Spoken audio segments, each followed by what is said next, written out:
সাতক্ষীরার কলরোয়ায় বিএনপির সদস্য নবায়ন ফর্ম বিতরণ অনুষ্ঠিত হয়েছে। কলরোয়া উপজেলা বিএনপির আয়োজনে শুক্রবার বেলা 12টায় বিএনপির অস্থায়ী কার্যালয়ে এই সদস্য নবায়ন ফর্ম বিতরণ অনুষ্ঠিত হয়।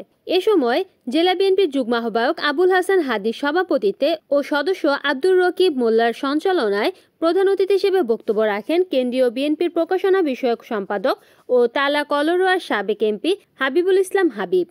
এ সময় আরও উপস্থিত ছিলেন জেলা বিএনপির সদস্য সচিব আবু জাহিদ ডাবলু, যুগ্ম সম্পাদক ও সাতক্ষীরা পৌরসভার সাবেক মেয়র তাজকিন আহমেদ চিশতি, সদস্য সাবেক অধ্যক্ষ মোহাম্মদ রইস উদ্দিন, সদস্য ইব্রাহিম হোসেন, কলরোয়া জেলা বিএনপির সাবেক সিনিয়র সহসভাপতি আব্দুর রশিদ মিয়া, সাবেক যুগ্ম সাধারণ সম্পাদক আবু বকর সিদ্দিকী, সাবেক যুগ্ম সাধারণ সম্পাদক আশরাফ হোসেন, শেখ আব্দুল কাদের বাচ্চু, সাবেক যুগ্ম সম্পাদক রবিউল ইসলাম।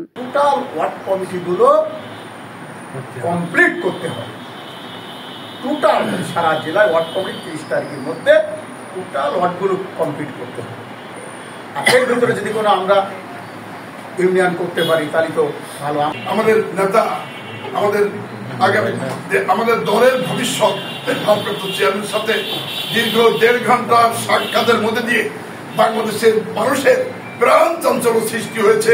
তিনি নির্বাচনের প্রক্রিয়াকে নির্দিষ্ট রেখায় নিয়ে এসেছেন বলে আমরা সেই প্রাণপ্রিয় নেতাকে ধন্যবাদ জানাই এবং ডক্টর ইউনূসকে অভিনন্দন জানাই।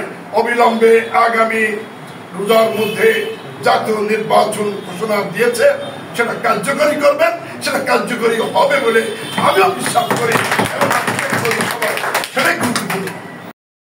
রিপোর্ট করেছেন সাতক্ষীরা প্রতিনিধি আব্দুর রশিদ, NN TV।